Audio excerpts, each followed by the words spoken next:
Yeah, no. Yeah, no, very, very powerful conversations here. You are very big on mentorship. Very big on mentorship. And I see that you also take your mentees to lunch. Please come mentor me. I want to go out on lunch as well. Because I see, like, I'm like, wow. Maletjema is such a very, great mentor. Like, she takes her mentees to lunch, and also when your mentees are, succeeding on something, you post them there to be like, my mentee is doing well, this and this and this. And I'm like, wow, this is a beautiful way to go about it, and to also make them, and everything like that. How do you think? Because I feel like, but maybe in certain spaces, but I feel like, or in the spaces that I have been, I feel like we don't value mentorship to that level as yet. Well, these are the spaces that I have been in myself. But then I realized the importance of mentorship and how it can really develop and grow someone and all of those kind of things. What's your take on that and the value of mentorship and why we need it? Okay. So mentorship it's like you're getting advice to move your life from one point to the other. You're getting ahead of you. I mean, if they are about to give you advice for you, and they can actually put you in the spaces of where you see yourself in those number of years. You know what I'm saying? So it's almost like you, but in 40 years. So you get somebody who's already there in order to help you navigate to get to that. So that's the importance of mentorship. I mean, if you're standing here and you're trying to go somewhere, right? When you say now, the mentor is almost like a navigator. Yeah, who definitely. is telling you that turn left, turn right. Unlike what we used to do before without a navigator. You will just mistakes, and to a point where you might not even reach your destination because you don't know how to go about it. So mentorship is like being there ahead of time. Being given the instruction, being given it's the most, it's the best thing that you could ever do for yourself, because that person has been there, they've gained knowledge, and now they're sharing it with you. And I mean, you know nothing. I mean, if you were to tell me about going to varsity, I had never really went out of Limpopo for school or anything. Now I must go to Wits or Cape Town, even out of the country. If you don't know anybody or to help you with that, the chances of you going there are very low. But if you have somebody who's already doing it, probably help you. And now on the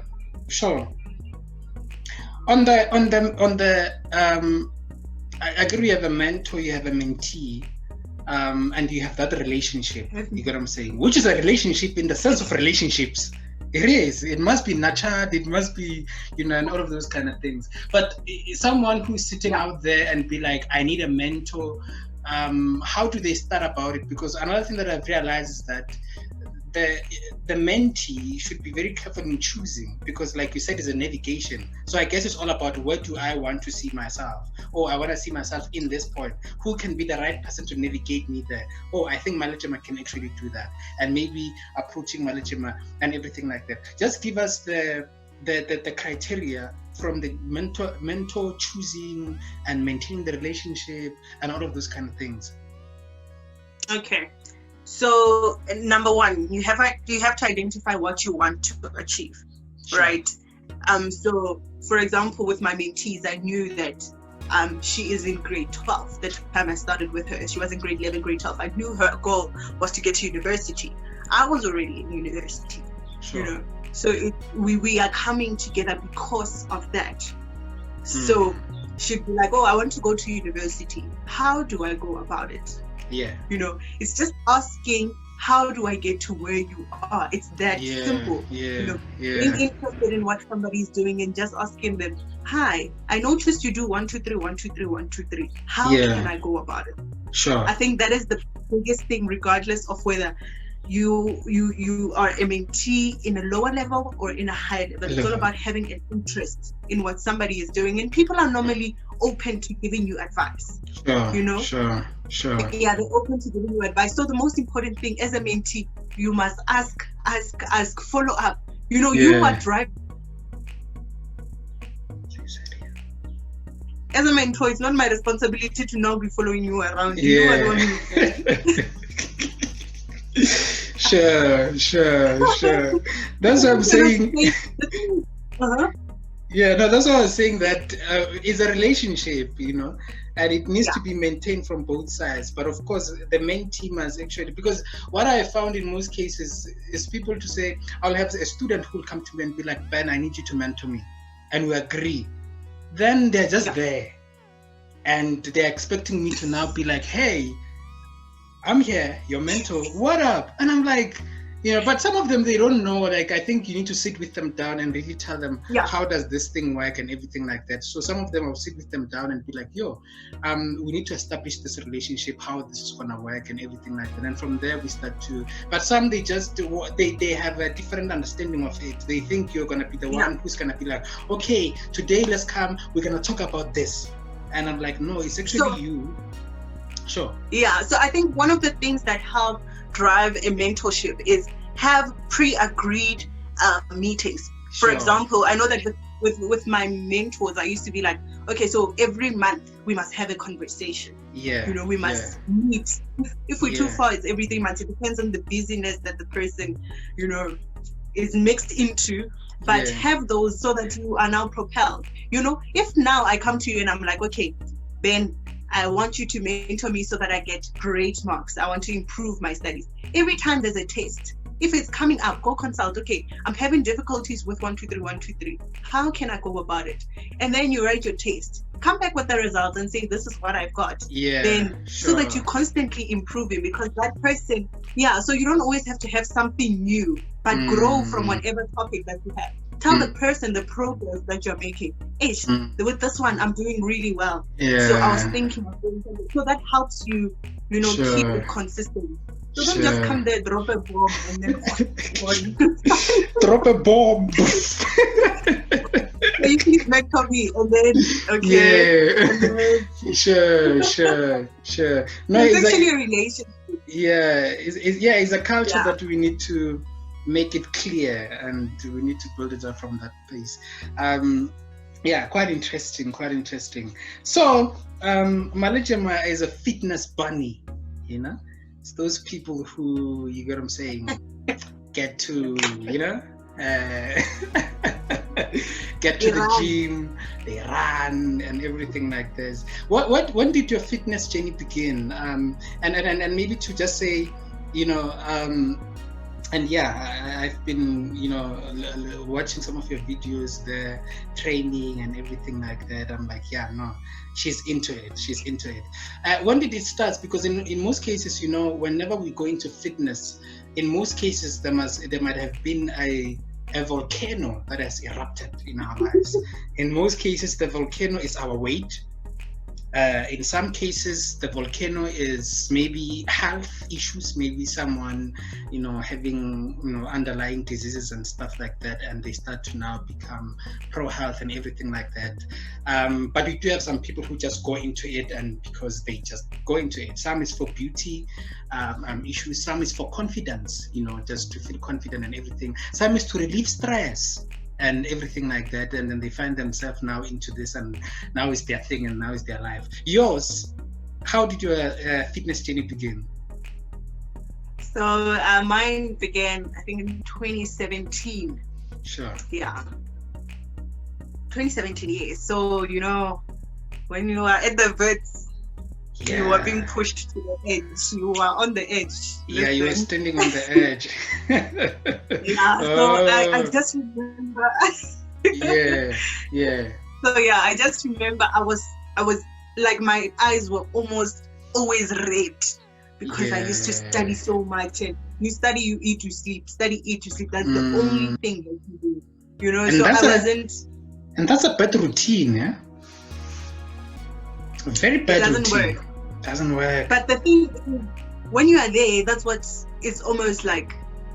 That's what you're expected to be doing, you know. That's what everybody's doing. You go like, hey, Nami, let me just always study because everybody's always studying.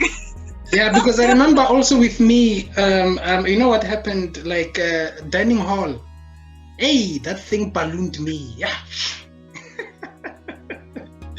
Yo, dining hall ballooned me because you do that. You study, you wake up, you study, you eat in the dining hall, and the food that we eat there was not healthy, you know, and everything like that. Hey, when I went home for those June holidays, yes, I was like, yeah, now, yeah, yeah.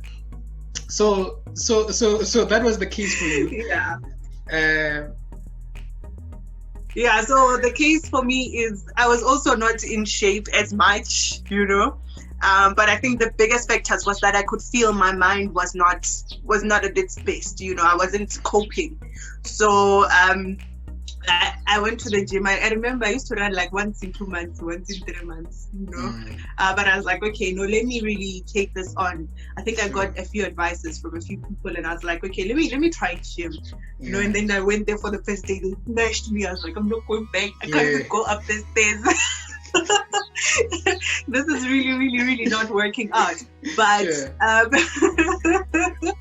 you know, as the more I went, the more I realized that I could concentrate better. The more I realized that I feel great about myself. You know, dopamine and serotonin, I feel happy. I feel happier. I just felt like I could balance all the different things that I was doing, and I was taking care of myself. You know what I'm saying? Because it's important to take care of yourself and take care of other things, because your body is the one that is required to do everything else. And if it is not okay, the chances of the things that you're doing being okay are very, very low. You know, so I was like, I'm checking in. I look good. I feel great. I do better. So let me find a way to make this a part of my life. Every book that you read about self-improvement, they tell you about taking care of your body. You know, so you know, every time you read a book, you're like, oh, that thing again. Yeah. So I was just like, I'm taking it in, and I'm really focusing, because there's really nothing bad about gyms that you can say. Like, very minimal. It's very beneficial. You know when I was doing first year, true story. I had a roommate, and my roommate was, he was into this thing of gyms and everything like that. And I would look at him and the confidence and everything like that. And you know how, you know, especially the guys when they gym, they start wearing tight clothes and everything like that. So I wanted to be like him. And I was like, you know what? So one day I was like, nigga, take me to the gym. I'm going with you. We went there, man. I get on which I'm competing with him. Get there like weights and everything. Man, I was destroyed. Like, I remember that day when I got to rest and I wanted to go to the shower. I couldn't lift like a towel. Like it was just so heavy. And I was like, yo, this gym thing is really, you know, it needs momentum, it needs consistency and everything like that. And yeah, that was my last time in the gym. Now I just do my things. I'm like, hey, let me not put too much pressure on me. I'll just work out on my own and do my things on my own. But yeah. No, gym and pain.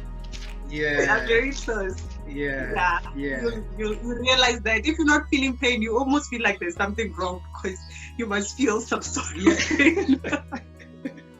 Sure. I get that. Yeah. So, in closing, Maletjema, we've had a great conversation. So we're going to be closing with a quote, and your quote, for that matter, is a quote that you did some time back, posted on Instagram. I just read it and I was just like, no, this is a very quote that I think we can also dissect. And you quoted something on Instagram some years back. You say that, and I quote you, I'm learning simple but very important principles in life, you say. And you continue and say, the fact that some people will understand you, like who you are, and assist you in improving yourself, those are the individuals to keep. What was happening in your life at the time? No, were you under bad company?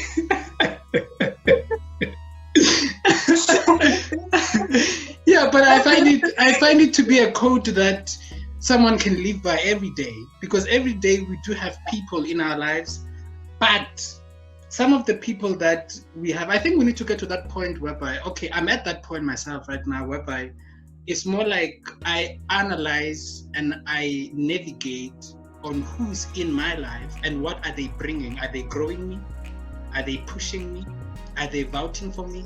And everything like, because those things are important, to surround yourself with people who will cheer you, and people who will, believe in you, and people who will push you, people who will, inspire you as well. It's a bilateral, relationship. It's not a one general relationship. People that you can also aspire to be, people that you are also inspired by, and everything like that. But it's very much important for us to check our spaces, because sometimes our spaces can be toxic, and if they are toxic, we are toxic, or we can be toxic as well.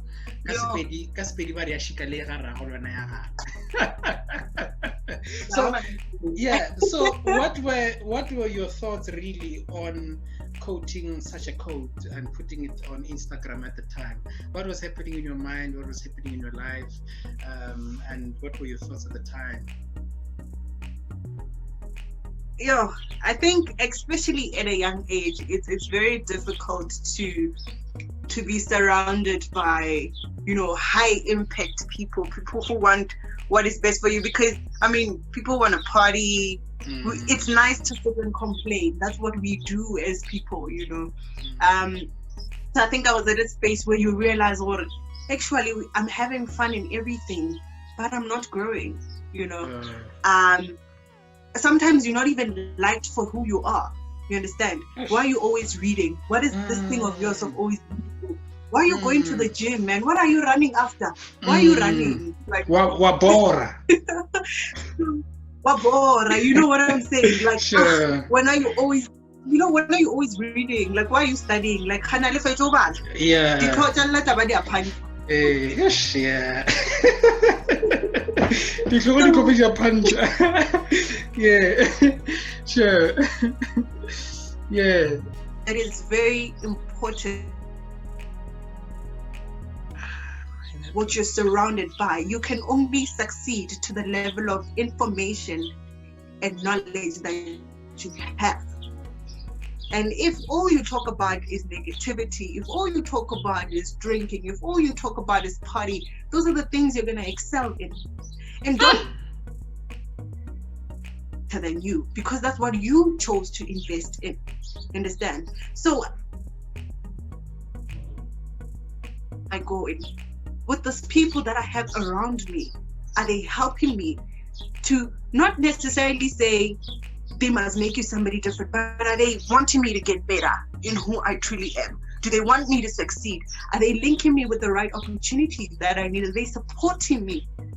So one of the things is that we hardly have those people around us, honestly speaking, because the uncle who's successful stays in Johannesburg, and you're not that close, Yeah.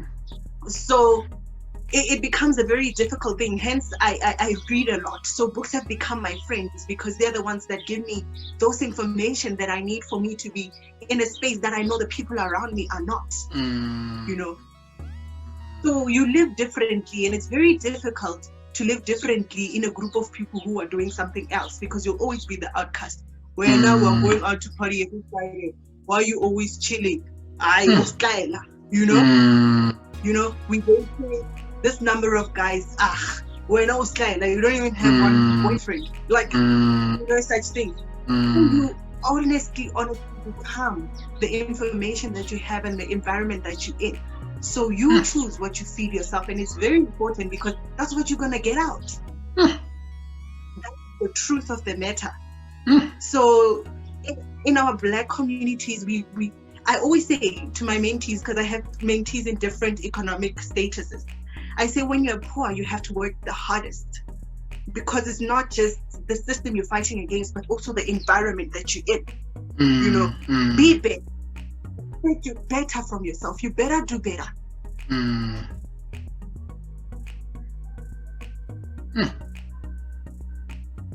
Yeah. Be liked. It's okay, because you're reaching for something else. And finally, when you get to people who are like-minded, you'll understand I put myself here. I've made myself come here, and I'm grateful that I did this for myself. So environment is very important, and don't be surprised when it's something else, because it's always about what you put in. So yeah, that was the sermon of the day. I take that to be the sermon of the day on a Sunday. We're in church. We are learning all the time. All the time. Look, Maletjema, it was great to have you. It was great to have you on Convent Scripted. I've always wanted to have you on Convent Scripted, but I always you're one of those people that I know that if I talk to, I learn something new every time I talk to you. And I think is something that you should take very serious. That you have this wealth of knowledge, and it's not surprising. I mean, someone who has read 100+ books, the wealth of knowledge, and those are the leaders we need. We need leaders who are insightful, leaders that understand concepts from the ground up to the top, because in that they can be able to lead us somewhere. So it is always great talking to you. It is always a learning. When I talk to you or when I call you, I always say let me call school. Let me go to school. I'm like, let me go to school. Going to school is going to talk to Maletjema. But yeah, thank you for being here and continue to do what you do. Continue to shine. You inspire a lot of people, by the way, if you don't know. And just keep on shining. Just keep on shining. We need that light somewhere in the darkness or somewhere in the world that we're in. It was great to have you here. Enjoy your Sunday, and thank you. Until we talk again.